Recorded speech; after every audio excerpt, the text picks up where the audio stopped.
Welcome back to News in Focus. The year 2025 marks the 10th anniversary of the hashtag Feeds Must Fall movement. What made these events so significant in South Africa's history is that they are the defining moments of recent youth activism in the country. Of course, we need to go to 1976, when at the time it was protesting against the apartheid government and the use of the Afrikaans language, the enforcement of the Bantu education amongst many of the townships that at the time were undergoing the brutality of apartheid.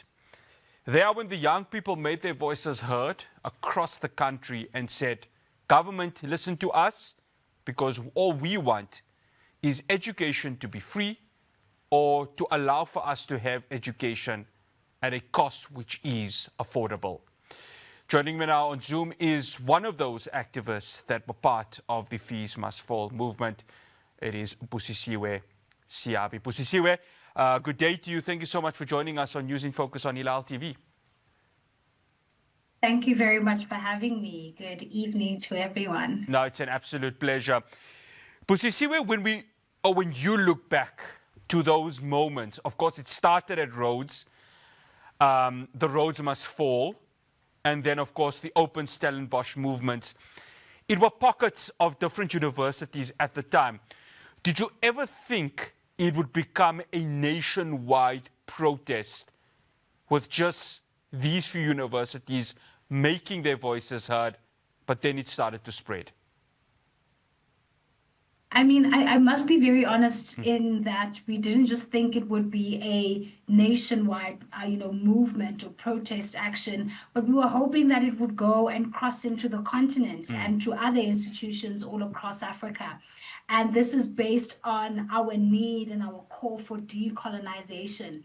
It was based on our need and our call for decolonizing the education curriculum that is heavily westernized. So a decade on, our reflection is not just about passive nostalgia, but rather it's a critical, spiritual, and political reckoning. So we always remember the wilderness that we entered, not just to recount events, but to also understand how we were tested and what was revealed in our hearts as well. So we moved from the pacifying myth of a born-free generation to becoming the dangerous generation, the one that remembered its power and shook the foundations of a system that was built on our backs. That awakening was a profound rapture, and it echoes and it continues on to define us today. So when we look at the Fees Must Fall movement and we think about its national implications and how young people came together, you begin to understand that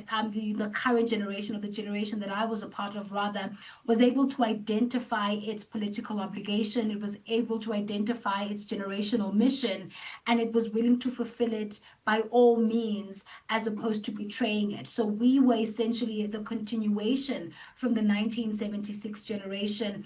And we continued the struggle that they waged. We continued the struggle for decolonization, for the land back, for access to higher education, to access to resources as well. So we essentially did not just want to wage a revolution for free, quality, decolonized education, but we were hoping that it would spill over into broader society, that we would be able to potentially influence also the current political underpinnings that we find ourselves in, and to usher in a new kind of democratic dispensation that is led by young people, that advocates for the inclusion of young people, not only in education, but also in the economy. So we had big dreams, we had big aspirations and goals, and we've been fortunate enough to have met some of them. Busisiwe, I remember the march to the Union buildings quite vividly, and a lot of the discussions from students, a lot of the voices from students was that government was either in a slumber or they were totally ignorant of the plight of many of the students. How important was the message? You speak about it from a political aspect. How important was the message needed to be from a political perspective? I know that there were students from the EFF Student Command those from the Youth League, other student organizations. And their message to the then government of the time, of course, the ANC, was, you're not listening to us. And this is what we have to do in order for you to understand what we are going through at this very moment. I think it's important for us to be able to remember that, the Fees Must Fall movement, particularly what happened also at the union buildings, was not merely a student protest. It was a watershed moment that fundamentally reshaped the political landscape of post-apartheid South Africa. And its importance cannot be overstated, as it represented a critical rupture in the narrative of the Rainbow Nation and exposed, the unresolved contradictions of the democratic state. So when you look at Fees Must Fall, think about Fees Must Fall as challenging the ANC's liberation legacy and hegemony. Right? So think about the Fees Must Fall movement as a movement that was, the first large-scale grassroots movement to directly and successfully challenge the ruling African National Congress from the left, using its own liberation rhetoric against it, right? So we're moving to, and you must view it as us going from betrayal of a promise where, the students framed their struggle as the completion of the anti-apartheid struggle. And this is what we continuously echo when, reflecting 10 years later. And we argued that the ANC government had failed to deliver liberation because true freedom was impossible without free, quality, decolonized education. And this was a powerful moral and political attack that, the party struggled to counter. And this is why the then president at the time, Jacob Zuma, was able to call students to the union buildings to have private meetings because they were trying to break the morale. They were trying to break, the unity between students because of the fact that they were unable to counter the strong challenge to their legacy and their hegemony. And we also have to look at it from the perspective of the erosion of moral authority. Now, the state's response using, and when I talk about the state response, I'm talking about using, police brutality, private security, and arrests against Black students, that visually echoed the apartheid era repression the ANC once fought against. And this shattered, the party's image as the inherent vessel of liberation and exposed its role as a manager of the status quo. And what we were able to see is that Fees Must Fall forcefully argued that the political freedom achieved in 1994 had not translated into economic and social freedom. So you fall exposing the limits of the 1994 settlement. We were providing a critique of neoliberalism. We were, providing the continuum of injustice.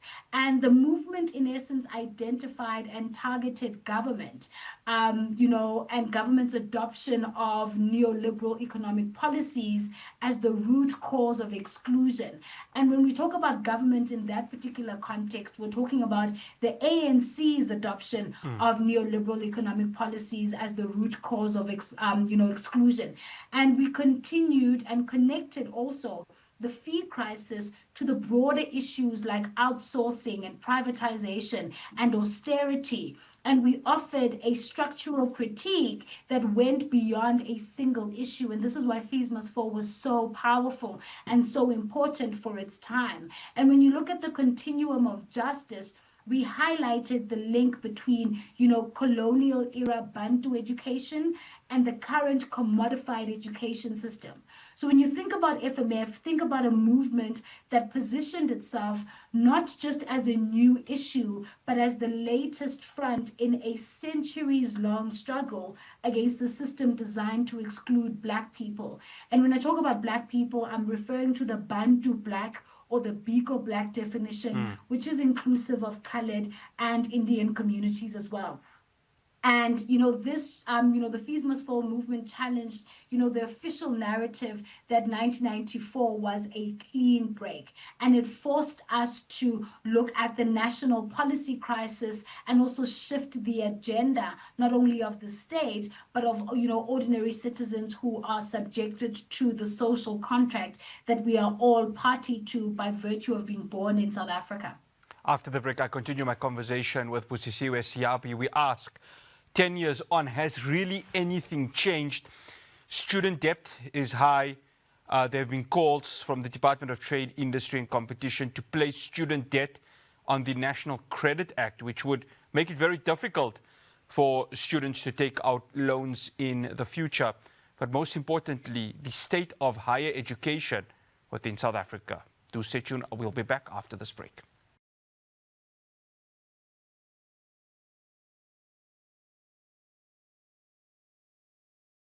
Welcome back to News in Focus. I'm still in conversation with one of the key activists within the Fees Must Fall movement, Busisiwe Seabe. Again, thank you so much for staying with us, Busisiwe. Busisiwe, what is your view on the current state of higher education within South Africa? Of course, we saw earlier on this year, President Ramaphosa had fired Nobuhle Nkabane for what we saw within the selection of board members within SETA. We've now got Puti Manamela, who's the current higher education minister. So just your take in 2025, the current status of higher education in South Africa. So, 10 years after the shock of the Fees Must Fall movement, the landscape of higher education in South Africa is one of profound contradictions where undeniable, tangible changes coexist with deeply entrenched, unresolved systemic failures, right? So the simple answer would be yes, things have changed, but not in the way the movement's most radical aspirations envisioned. And the change is a story of concessions rather than transformation. It's a story of reform and not necessarily revolution as we had hoped for. And what we do understand has changed, and when we look at the tangible shifts, we see that the funding landscape is vastly different. And this is one of the most, significant concrete changes that we can identify, right? What we see is that, NSFAS has tried to expand. There has been some sort of expansion that has, happened within that particular front in the sense that, the funding threshold was significantly raised. And this effectively made free higher education a reality for a large portion of the student population, those from households of combined income of, I think, up to about 350,000. And although there seems to be, this perceived idea around NSFAS expansion, we also do recognize that as the Fees Must Fall movement, we did not support NSFAS to begin with. We did not believe that NSFAS would be able to cater for the large number of students that needed to access higher education or that were, being financially excluded. And we still have the problem of the missing middle. And there's the missing middle discourse. And the crisis of the missing middle is now central or a central part of the policy conversation, whereas before Fees Must Fall, it was largely ignored. So we're very happy about the fact that we've brought to the forefront, this missing middle discourse. And it's also important for us to also think around how before Fees Must Fall, the question was if free education was possible. And today, the debate is about how to fund and implement it. And I think it's important for us to understand that the movement successfully shifted the overtone window, making free education a legitimate and expected goal of public policy, and not necessarily a political party, perspective or proposal. But we see how free education now cannot be openly opposed by political parties, which is creating, a vibrancy within our legislative and parliamentary systems. But more importantly, we also have to consider, curriculum reform. And while it's uneven, virtually every university in South Africa has now has formal processes and committees dedicated to curriculum decolonization, which is very important. So the demand to decolonize the university has moved from a fringe protest slogan to a standard item on university senate agendas. And there's also been an intellectual shift as well. So there is much greater emphasis on African and Southern scholars, and critical race theory is also a legitimate growing field of study. And the work of thinkers like Steve Biko and Frantz Fanon and others who are, very important within the decolonial space are no longer marginal, but they are central to academic discourse in the humanities and in the social sciences. And we're hoping that that's going to expand on to other, faculties as well. Busisiwe? And we're also seeing, yes. Sorry, I have to stop you there because there's one question I want to get in. There's something important that you brought up. The how in terms of free education. Government would say, of course, when you look at the fiscus, it's going to be difficult for that to occur. You've mentioned the reforms that NSFAS is trying to do. Of course, it's had its controversies. There seems to be a change in leadership there. Where are we in terms of the how to fund free higher education? Can you see it happening? And what would be your timeline for that to occur? So what we definitely do know is that the economy is growing slower than the population, meaning that there's less revenue per person. So we are facing, rather the South African fiscus is under severe strain. And this is categorized by many things. And I think the current model for free education is still feasible, right? And it's still feasible without, NSFAS expansion, because when we talk about the how, many people continue to look at NSFAS as the only solution to free education. So it is very possible outside of the NSFAS expansion, and the state has effectively said that we can only afford to fund the poorest students and the rest must pay or take loans, and this creates the missing middle problem that I was talking about, and sustains the student debt crisis for those just above that threshold. And it is very possible for us to be able to essentially provide free quality decolonized education for all if it is targeted as social welfare grant to the poorest while managing the fiscal risk. So, the ongoing crisis of NSFAS administration shows that the state is struggling even to manage this targeted model effectively. And this is why we want to move out of, the NSFAS structure and NSFAS administration. And we need to be able to include, free quality decolonized education funding within the funding allocation or the budget allocation that's given to higher education as a whole. In the same way that we're able to fund free education for, public schools, that is your primary and high schools in South Africa, we can potentially use the same model. As the Fees Must Fall movement, we developed a very comprehensive free education model that discusses how, when, why, and where the money would come from for free education. And I highly recommend that we all revisit that particular model, as we've only made significant changes to adapt to the current financial and fiscal strain. But the model still remains the same. And we are of, the view that we can attain free quality decolonized education by 2030 if government is willing to implement the strategies and budget cuts that we have proposed in our funding model. One final question, Busisiwe. I was speaking to Advocate Sipho Mantula. We were discussing, the Gen Z protest that occurred in Madagascar. I'm sure you've been keeping an eye on that also. And when you saw what happened 10 years ago here in South Africa with the Fees Must Fall movement, the youth are frustrated. They want answers from government. If it's not communities getting service delivery, it's, of course, education which is not being prioritized for the current youth of our country. There's a change, isn't there? And the youth of this country are making their voices loud. And that's a good thing, because that's what democracy demands.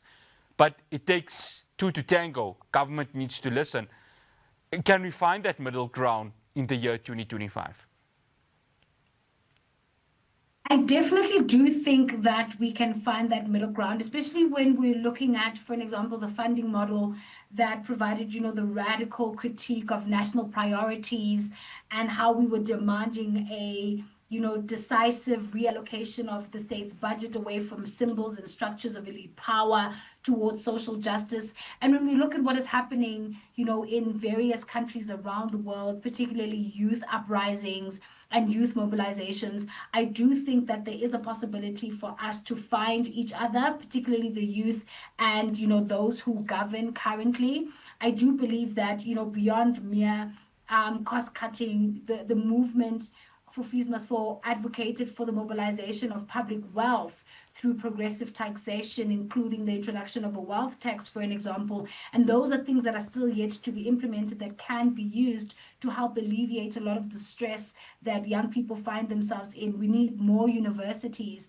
We have thousands of young people trying to enter or trying to access institutions of higher learning, but they're unable to because of, the fact that there aren't enough institutions to accommodate everyone. We need to look at some of the stresses that students from the University of the Free State, for an example, are currently, facing with the current burning of buildings and the current frustrations and stresses that students are subjected to. And unfortunately, if government does not come to the forefront, does not come to address the direct and immediate needs of the youth in this country, we're going to find more University of Free State incidents happening, not just in institutions of higher education, but potentially also in government departments, potentially also in, very important and critical systems and infrastructure that we need in order to conduct the business of the day and ensuring that the country runs effectively. So ultimately, there's a lot of work that needs to be done. And unfortunately, our government is not coming to the forefront. We're currently very much occupied with the G20 summit that is coming, but we have not had, inclusive and extensive youth engagement with regards to how young people can get involved and benefit from this G20 and what that then means not only for education, but for social development and economic development as well for young people in this country. So a lot of work still needs to be done. And unfortunately, I don't think it can be done under the government of national unity, because this is a government who has, opposing perspectives, opposing views and principles on how to govern in the first place. We cannot expect people who are confused to govern, a confused population, an angry, confused and demanding population as well. So we first need to fix our governing structures. We first need to fix, to a large extent. Busisiwe, I have to stop you there because we have run out of time. Absolute pleasure having you on. Thank you so much for joining us. Thank you. Thank you very much for having me. Have a blessed rest of the day. You have a good evening also. That's Busisiwe Seabe. She was one of the key activists within that Fees Must Fall movement. That's all we have for you here on News in Focus.